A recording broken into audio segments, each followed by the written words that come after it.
Good morning. My name is Jael. I'm from Indiana. I live in Houston, and I wanted to share my COVID story. I know many of you have lost loved ones to COVID, and I'm just blessed to still be alive. And I thank God for that every day. He didn't have to save me, but He did. We're getting ready to go through another season where the virus will probably rapidly infect people and it will spread again. So in August, it's really hot here in Houston. So the virus ran amok. I'm anticipating and praying against this, but I'm anticipating the same thing happening in the Northwest, Midwest, Northeast in the winter months because it will be extremely cold. So just prepare for that. Get your zinc, vitamin D, whatever the scientists and doctors are telling you to take so that your body is prepared. So anyway, let's go back to August 16th. We were supposed to start school. I'm a school teacher. And I didn't even know that school was called off because my phone is crazy and it takes the messages that it wants to take. So I didn't even know that school was canceled until I drove there and no one was there. And then I found out. I received a call later on from my principal that several of my coworkers had tested positive, and so I needed to test also. Of course, she asked me if I had any symptoms, and at that point, I didn't have any. I was just a little tired, but that's pretty normal for me. By the next day or that evening, I had 103 fever. My throat was sore. I was still tired.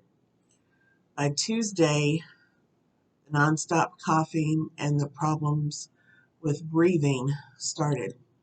So I tested positive on Monday. By Tuesday, I was going downhill pretty fast. And I realized, oh, I'm going to be out for a while. There's a 10-day restriction or 14-day, whatever it is, and I'm not going to be able to go back to work. So I better get my laptop.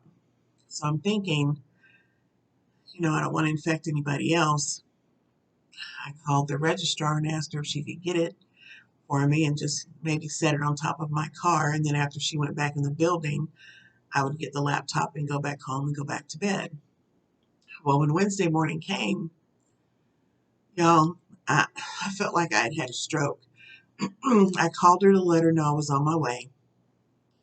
But she could tell in my voice, because she's a woman of God, a woman of discernment, that something was really wrong with me. I didn't sound like myself.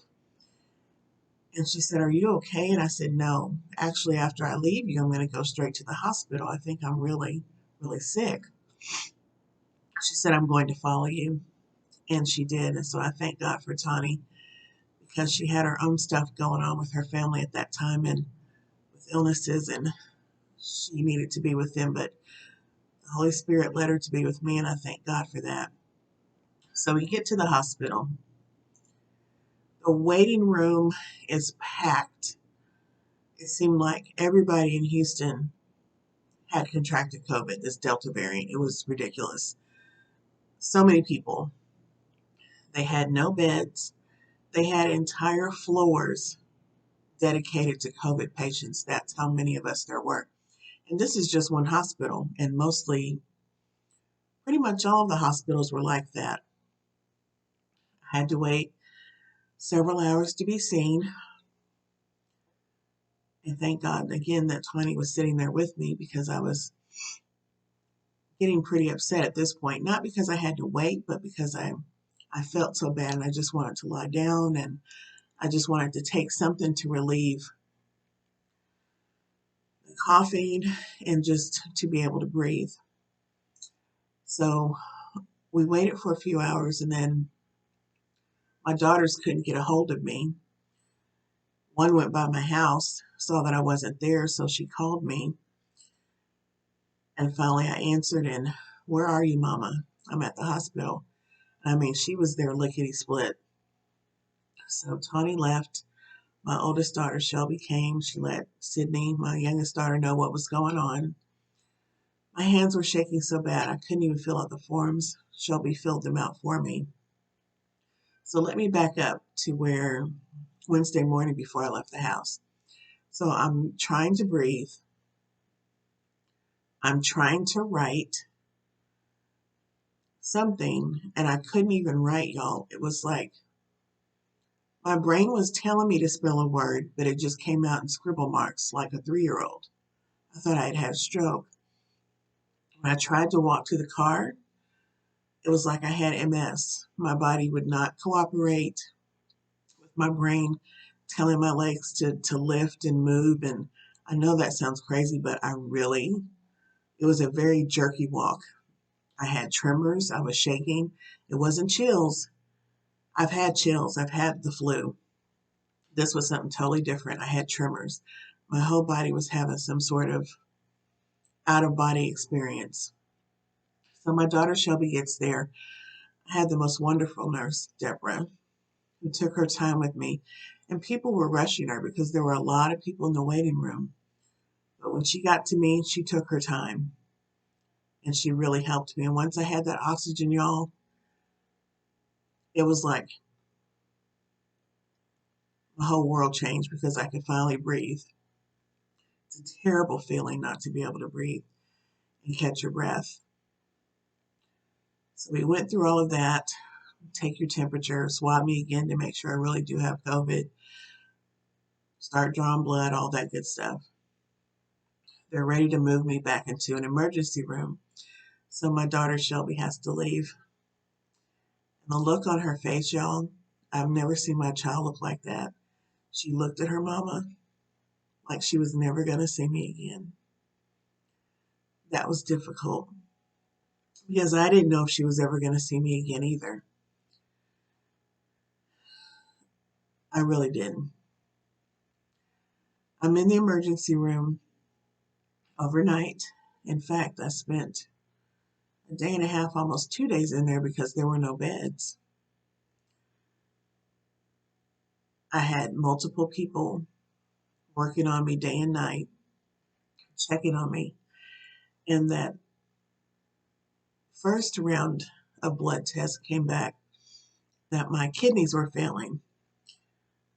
I went from Monday being pretty much perfectly normal to Wednesday night, Thursday morning, having acute kidney failure.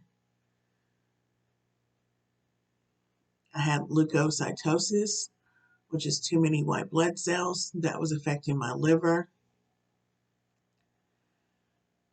There was just, my organs were just not cooperating. My heart was beating too fast. They couldn't control my diabetes, even with my medication. They couldn't control my blood pressure, even with my medication. COVID is no joke. And this is not a political video. Get the vaccine, don't get the vaccine. That's up to you. That's your own personal choice. Okay, I'm just going to throw that out there.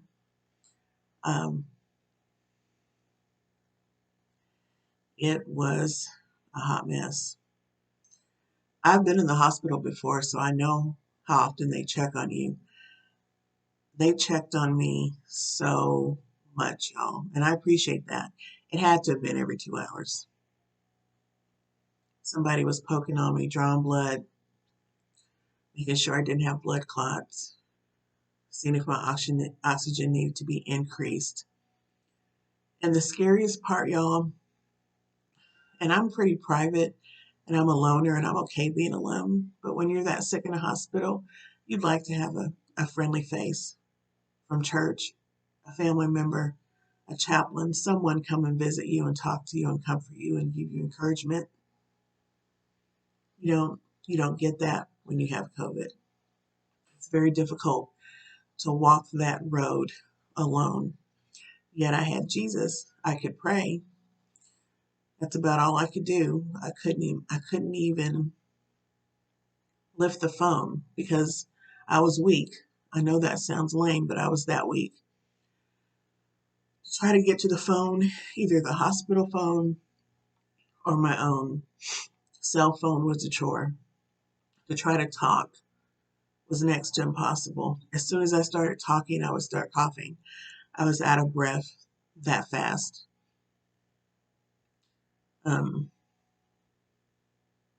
at one point, I think the scariest point was when the doctors came in and asked me if or when we get to that point and your heart stops, do you want to be resuscitated? Have you filled out a DNR? If and when we get to that point, do you want to be intubated?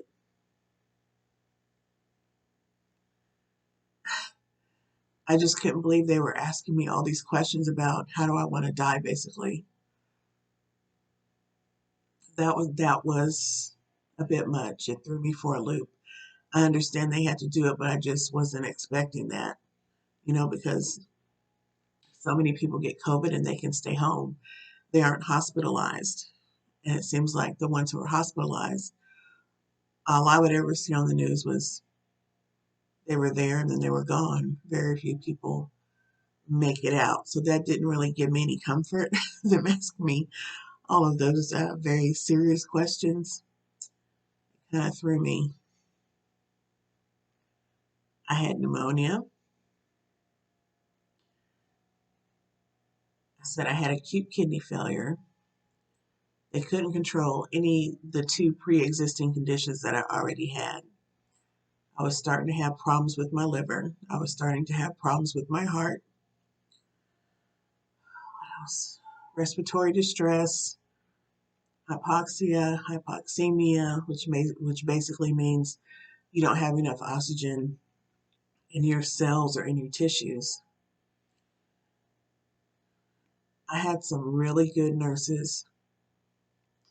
I'll say 98% of the people that worked on me were top notch. I only had a couple of people who probably shouldn't be in that field. They just weren't very friendly or compassionate.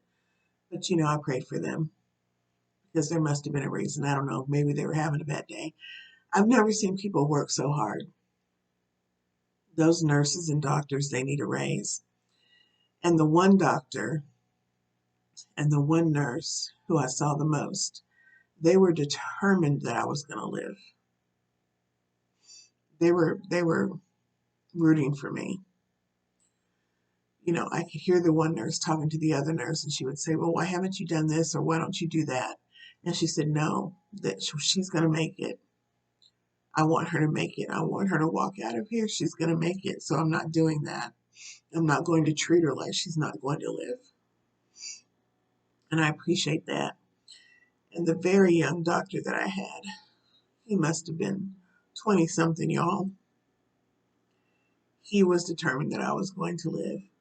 He sent older doctors in to check on me, specialists, because my organs were failing. And he was determined that I was going to go home. And he would tell me every day, "Miss Penn, you're going home. You are going home." And I appreciate him so much. My daughter, Sydney, kind of took the reins of letting everybody in the family know how I was doing. And I wasn't answering my phone. I was so out of it. It was like I was drugged or drunk or something. And I've never experienced those things in real life, being drunk. But I felt like what people look like on the movies. Like I was just completely out of it. I was having an out of body experience. And so I couldn't answer my phone. So she would call the nurses station and they would give her updates. And the nurses would come in and say, "Your daughter called to check on you. We let her know how you were doing. So thank you, Sydney, for taking care of letting the family know how I was. And Shelby, you getting me there, making sure at the initial stage that I was taken care of. Thank you both, girls. I love you very much." So towards the end, I was in there for a week. There was one day when nobody came in for a long time, and that was highly unusual. And I started to cry and I started to pray because I could feel myself slipping away. I felt like this is it. I'm going to die now. And I just cried, and all I could say was Jesus. I just kept repeating the name Jesus. And then I remember finally saying, if you're not going to save me, if you're not going to heal me, then please take care of my daughters. That's all I wanted, was for him to take care of my girls. I was so weak, I couldn't get to the restroom. I mean, I'm not going to go into details about all that, but that's how weak you are. You can't even walk to the restroom, which is less than 3 feet away from you. You just can't do it. You physically, you have no muscle strength at all. I couldn't pull myself up in the bed to get more comfortable or to move. They would have to move me, like I was a 90-year-old woman in a nursing home. I had a walker if I needed to get up and do something. Later on, I had a walker that was available for me. I was on oxygen the whole time. Once I was released, y'all, I've seen this on Facebook videos, but I've never experienced it. And it was just the most wonderful thing ever. People were clapping when they were wheeling me out of my room and out of that hospital, congratulating me for making it, congratulating for being able to go home. That was just such a comfort to me. And one nurse in particular, they had a very hard time drawing blood for me. I had what they call COVID veins, where your veins just kind of disappear. She was the head nurse over the whole floor. She couldn't draw my blood. She had to call somebody from ICU. She couldn't draw my blood. I have never been poked so much in my life, but anyway, that particular nurse. On my way out, I know she wanted to hug me, but she couldn't because she kind of reached for me and then she drew back. Those people are saints. They're angels. We need to really thank these medical professionals who are putting their lives on the line. When they would come in my room, the first time it was really scary when I got to the floor because what they're wearing looks like a hazmat suit, minus the whole beekeeper hoodie thing that you wear over your face. They had on masks, of course, but some of them were double masks along with a face shield, but their bodies were completely covered, y'all. Like they didn't want a single breath droplet germ of mine to get on them, which I understand, but it's just scary looking. And they would rip it off and put it in this barrel as they were leaving. So they had to do this multiple times with multiple patients all day long.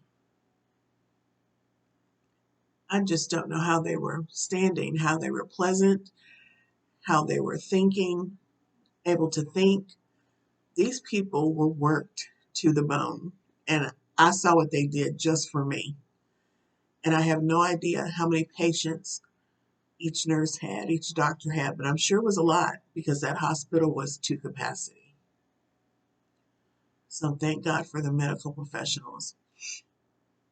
So I got released. I was sent home with oxygen, an oxygen tank, which I needed that oxygen for 2 more weeks. Even after that, I had portable oxygen. I still carry portable oxygen because I'm still easily winded. I still have extreme fatigue. I still have brain fog. I still have joint pain. Every once in a while, the cough comes or the breathing is a problem, but not as much as it was. I'm on the mend. You know, a lot of my symptoms are gone or they're lessened. But I just thank God that He saved me. So I want to encourage you, read some verses to you that are verses that you should read to yourself when you need healing. The first verse is Isaiah 41:10. So do not fear, for I am with you. Do not be dismayed, for I am your God. I will strengthen you and help you. I will uphold you with my righteous right hand. Jeremiah 33:6, God brings healing. Nevertheless, I will bring health and healing to it.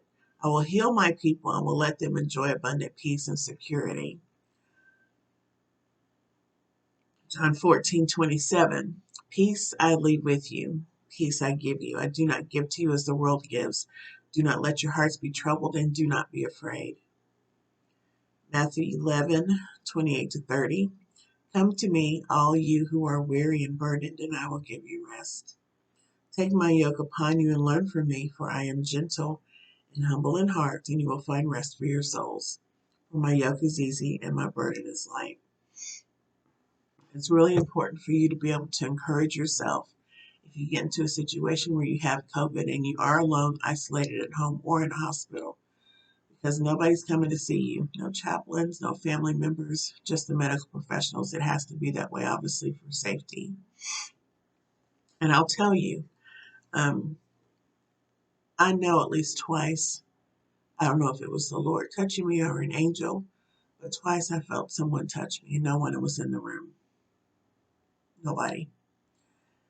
I know that they were telling me, we've got you. We see you. We hear your cries. We've heard your prayers. We're here. I'm here. I felt that twice. I felt it once on my shoulder, and then I felt it once on my foot. Or maybe it was 3 times I felt it on my hand too. So I know either the Lord himself or an angel was touching me and reassuring me.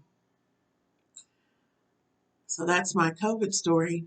Once I got home, it took about a month for me to start to feel better.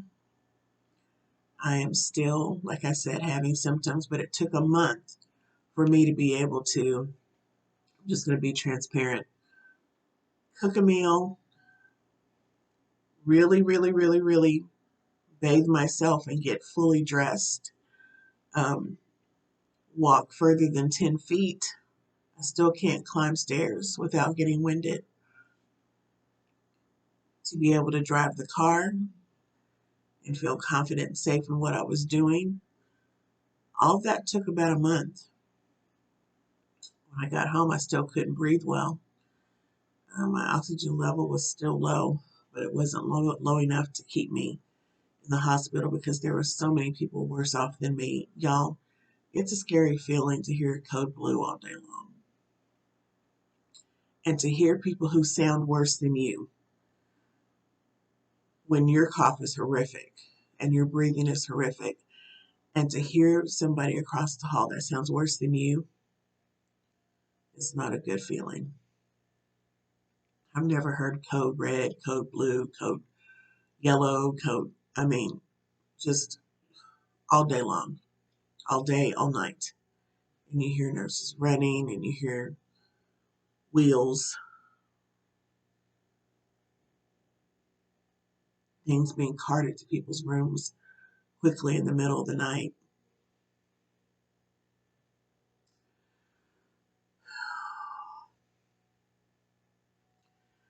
Let the Holy Spirit guide you because everybody's different. Everybody's body reacts different to different things. And the Lord has his own plan for each one of us individually. So let him, guide your decision about whatever symptoms you have, about the vaccine, about masks, about your children, about social distancing, all of it. Let the Holy Spirit guide you into what you need to do to be safe and to be healthy. I love you with the love of Jesus. That's pretty much it. Bye, y'all.